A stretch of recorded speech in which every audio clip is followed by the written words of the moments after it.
দুজন ব্যক্তির ঘটনা পড়লাম। একজন ব্যক্তি প্রচন্ড রকম আবেদ, প্রচুর ইবাদত করে। আপনারা জানেন ইবলিসও কিন্তু আবেদ ছিল, ইবলিস কিন্তু প্রচুর ইবাদত করেছে। এখন ওই ব্যক্তির একজন বন্ধু ছিল, এটা বানু ইসরাইলের ঘটনা। তো সেই বন্ধু পাপী ছিল, বিভিন্ন কবিরা গুনাহ করত। আর এই আবেদ ব্যক্তি বারবার তাকে নসিহত করত, গুনাহ ছেড়ে দাও, তুমি পাপ করছো, গুনাহ ছেড়ে দাও। তখন সেই ব্যক্তি যে পাপ করছে সে বলতো যে আল্লাহ কি তোমাকে আমার রক্ষক বানিয়েছেন? আল্লাহ কি তোমাকে আমার উপর দারোগা বানিয়েছেন? আমাকে আল্লাহর হাতে ছেড়ে দাও, আমাকে নসিহত করতে শোনা। একদিন এই আবেদ ব্যক্তি তার বন্ধুকে একটা জঘন্য পাপ করতে দেখলো, এমন একটা পাপ যেটা দেখে তার মনে ধারণা আসলো এটা চরম জঘন্য একটা কাজ। তখন সে মুখ ফসকে বলে ফেললো যে আল্লাহ তোকে আর মাফ করবে না, আল্লাহ তোকে জান্নাত দিবে না। আল্লাহ রাব্বুল আলামিন মালাকুল মউতকে এই দুজনের কাছে পাঠালেন, দুজনের রূহকে কবজ করা হলো। এবার আল্লাহ পাক তার সামনে তাদেরকে উপস্থাপন করে বললেন যে তোমাকে আমার রহমত সম্পর্কে কে গ্যারান্টি দিয়েছে যে আমি কাউকে রহমত করব কি করব না? যাও, আমি তোমাকে জাহান্নামে পাঠালাম, ওই ব্যক্তি যে আমার রহমত প্রত্যাশা করেছে আমি তাকে জান্নাত দিয়ে দিলাম। দেখুন, এই হাদিসটা শুনলে মনে হয় বাহ্যিক হয়তো বা মুখের একটা কথার কারণেই সে জাহান্নামে চলে গেল। আসলে বিষয়টা এমন নয়। বিষয়টা আমি আপনাকে বোঝাচ্ছি। বিষয়টা হচ্ছে ইবলিসের মতো। ইবলিস কিন্তু শুধু মন থেকেই বলেনি যে খলাকতানি মিন নার ওয়া খলাকতাহু মিন তিন, আমি কেন তাকে সিজদা করব আদমকে? আদম তো মাটির তৈরি আর আমি তো আগুনের তৈরি।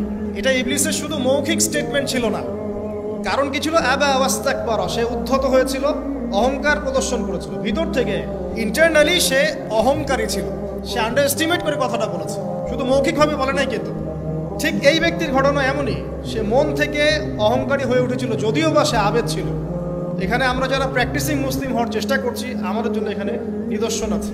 অথচ নামাজ পড়েই ভেবে বসবেন না যে অনেক কিছু করে ফেলছি, এক চিল্লা দিয়ে মনে করে ফেলবেন না যে দিনের জন্য অনেক কিছু করে ফেলছি। একটা হজ করেছেন, উমরা করেছেন, সিয়াম রেখেছেন, দিনের জন্য দান সদকা করেছেন, একটা মাদ্রাসা মসজিদ করেছেন, ভেবে বসবেন না আপনি সব অনেক কিছু করে ফেলেছেন এবং অন্যরা সব ককরোচ তেলা পোকা, ওরা জাহান্নামে যাবে, এমনটা মনে করবেন। জানি না আমরা যে কার আমলের কতটুকু আল্লাহর কাছে কবুল হচ্ছে। তো এখানে এই ব্যক্তির সমস্যা ছিল এই, সে নিজের আমলটাকে অনেক ভারী মনে করছিল এবং সে স্টেটমেন্ট দিয়ে ফেললো যে তোকে আল্লাহ পাক মাফ করবে। এই একটা কথা মন থেকে বলার কারণে তার ইহকাল পরকাল দুটা বরবাদ হয়ে গেল, সে জাহান্নামে চলে গেল।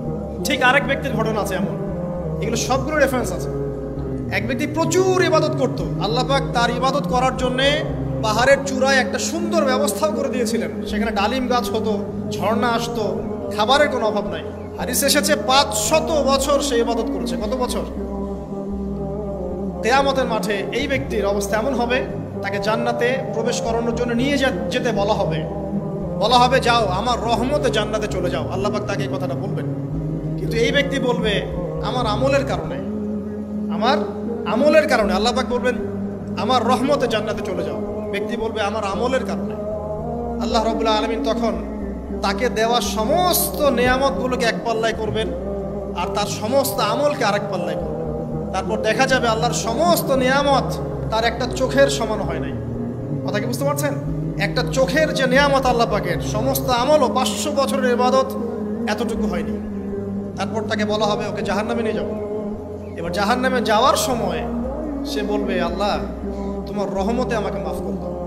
তখন আল্লাহ পাক তাকে আবার ডেকে নিয়ে আসবে, বলবেন যে তোমাকে যে আমি ইবাদত করার জায়গা করে দিয়েছিলাম এটাকে তুমি নিজে করেছো না আমি করেছি?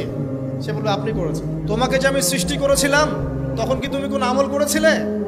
বলবে না। তাহলে তোমাকে যে সৃষ্টি করেছি আমি, এটা কি তোমার আমলের কারণে? না।